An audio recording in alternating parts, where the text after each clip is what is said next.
Welcome back to GearUpWindows YouTube channel. In this video, we will guide you on how to make Microsoft Edge browser as default PDF viewer on your Windows 11 PC. For this, select any PDF file and then right click on it.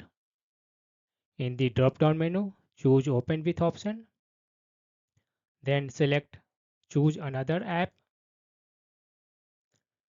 Then select this one Microsoft Edge and then click on this one Always button.